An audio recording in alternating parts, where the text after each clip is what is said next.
gente! Hoje eu vou falar um pouco de química. Então, nós temos dois tipos de fenômenos que podem acontecer no ambiente. O primeiro são os fenômenos físicos. Fenômenos físicos são aqueles que acontecem, mas não ocorre alguma mudança na matéria. Então, por exemplo, eu pegar uma folha de papel e rasgar, isso é um fenômeno físico. Eu originei dois pedaços de papel, mas eles têm a mesma composição do pedaço original, apenas estão em proporções menores. Então, fenômenos físicos é isso. É apenas uma alteração que vai acontecer, ou seja, um fato, uma atividade que vai fazer, mas que essa atividade não vai alterar a composição daquela matéria. E aí, nós temos vários exemplos, igual eu dei. Rasgar um papel. Por exemplo, quando eu pego um ímã de geladeira e vai atrair um ferro. Isso é simplesmente um fenômeno físico. Um gelo, ou seja, que derrete e vira água líquida, ou seja, mudanças de estado físico, são fenômenos físicos. Até mesmo quando, por exemplo, eu pego um metal e derreto ele para transformar em outras coisas, isso também é um fenômeno físico.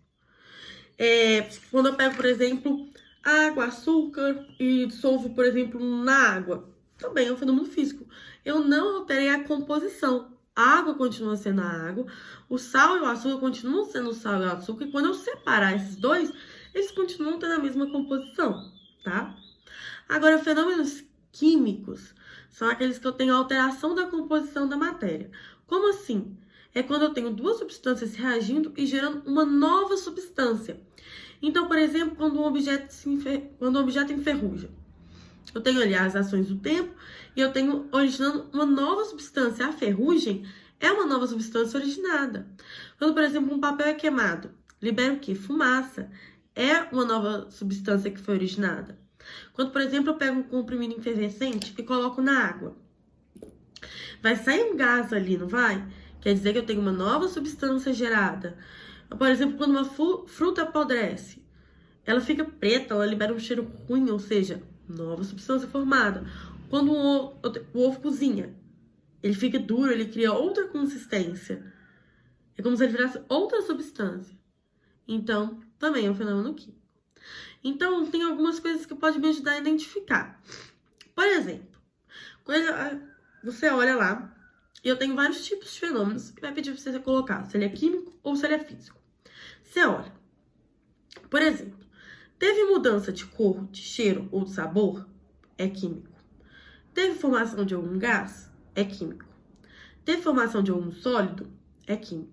Teve liberação de energia? É químico. Então, você vai pensar, vai estar lá, uma reação em que uma fruta apodrece.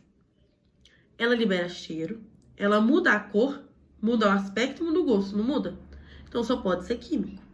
Então, por exemplo, eu tenho a combustão, alguma coisa pegando fogo. Forma um gás, não forma? Tem a liberação de energia, não tem? Só pode ser químico. Quando, por exemplo, eu tenho uma reação entre chumbo e potássio e eu vou formar iodeto de chumbo e, por exemplo, o iodeto de chumbo é sólido. Então, também vai ser químico. Então, pega essas características. Mudou cor, cheiro, sabor e aspecto.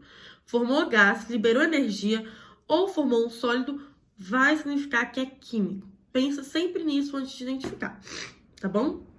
Agora vamos falar um pouco de equações químicas. As equações químicas nada mais são que as transformações de substâncias. Porque os átomos que estão ali não vão se transformar em outros, não vão se perder e nem vão aparecer novos. A única coisa que acontece é que esses átomos se reorganizam para formar novas substâncias. Aí nós temos as substâncias que estão à esquerda da setinha, são os reagentes. E os que estão à direita da setinha são os produtos, tá? Que são os originados, aqueles que foram originados da reação dos reagentes, ou seja, os produtos nada mais são que os reagentes reorganizados, tá bom? Porque, como eu falei, nada cria nem nada aparece. Então, o produto vai ser um elemento de um junto com um elemento de outro, vão mudar ali, eu vou reorganizar para ocasionar isso, tá? Para gerar, ou seja, esses produtos. Como que eu balanceio uma equação? O balanceamento de equações nada mais é do que tentativa e erro. Você tenta colocar o coeficiente sempre na frente de cada reagente e na frente de cada produto. Lembrando que como nada se cria, nada se perde, o número de átomos daquele elemento que tiver no reagente também vai ter no produto. E aí a gente usa a regra do macho para balancear, só para pensar na questão de ordem para ajudar. Primeiro eu balanceio os metais, depois os ametais, depois o carbono, o hidrogênio e o oxigênio por último. O oxigênio, geralmente, quando eu já balancei nessa ordem, ele já vai aparecer na quantidade correta. Se não, apaga e começa tudo de novo. Porque, igual eu falei, balancear uma equação nada mais é do que tentativa. Você tenta um número, não deu certo, você tenta outro número, você vai tentando até achar um número que vai deixar todos aqueles elementos que eu tenho ali iguais nas duas partes da equação, tá? Aí a gente também vai falar agora de um outro aspecto das reações químicas, que são as classificações delas. A gente tem 4 classificações básicas. A primeira é a de síntese. O que é isso? É quando eu vou ter vou ter 2 reagentes ou mais, gerando só um produto. Para facilitar, síntese vai ser sempre só um produto, por exemplo, NaCl, um FeS, HCl vai ter só um elemento lá no produto. Essa substância pode ser simples, pode ser composta, isso não importa. A questão é que eu vou ter 2 ou mais elementos, né, ou 2 ou mais substâncias, originando uma única substância. Então, depois da setinha, só vai ter uma substância. A equação, as reações de decomposição, é ao contrário disso. Antes da setinha, eu vou ter uma substância, originando 2 ou mais substâncias. É só relaciona sempre com o nome. Síntese, eu tô diminuindo, agrupando. Então, síntese, eu vou sempre passar do maior para o menor. Ou seja, vou passar de várias substâncias para uma substância. Decomposição, eu vou ter vários fatores, né? Eu vou gerar várias outras coisas. Então, eu vou ter o quê? Uma substância originando várias como produto. Então, depois da setinha, eu vou ter várias. E antes da setinha, eu vou ter só uma. As reações de simples troca nada mais são do que uma substância simples e uma composta, originando uma simples e uma composta. Então, eu vou sempre olhar. Simples é quando eu vou ter só o mesmo elemento ali. Então, por exemplo, eu tenho Cl2 mais uma substância composta, que vai originar Br2 mais outra substância composta. Eu tenho que ter simples. Simples é o quê? Mesmo elemento, independente do número de átomos daquele elemento que eu tenho, mas ele tem que ser do mesmo elemento, tá? Em reações de dupla troca, eu tenho 2 substâncias compostas originando 2 substâncias compostas. Elas vão só se reorganizar ali, mas eu vou ter 2 compostas originando 2 compostas.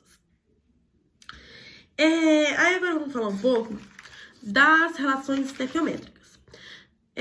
Nessa a gente tem que saber principalmente do mol. Mol nada mais é do que a quantidade de matéria que tem um elemento.